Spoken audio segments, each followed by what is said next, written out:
Today we show a direct laparoscopic feeding jejunostomy, a safe and minimally invasive way to ensure enteral nutrition in at-risk patients. The patient is supine, legs together, right arm alongside the body. 4 trocars are placed: umbilical, right iliac fossa, right subcostal, and left upper quadrant for triangulation and optimal access. Step 1. Locate Duodeno-Jejunal angle.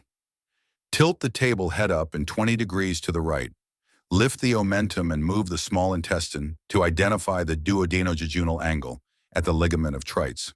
Step 2. Prepare the jejunum. Select a jejunal loop about 60 centimeters from the DJ junction. Fix it to the abdominal wall, create a small anti-mesenteric incision, and place a purse string stitch around it. Step 3. Insert feeding tube. Introduce a silicone tube. Insert it through the jejunotomy and advance 30 to 40 centimeters downstream, ensuring no loops form. Step 4. Secure tube to jejunum. Tie the purse string stitch around the tube to seal the jejunotomy. Inject saline to confirm correct positioning and free flow. Step 5. Fix jejunum to abdominal wall.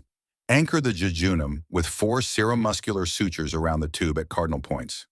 Recheck tube flow and ensure no leakage occurs. Step 6. Prevent twist and finalize. Place additional stitches upstream and downstream to prevent torsion.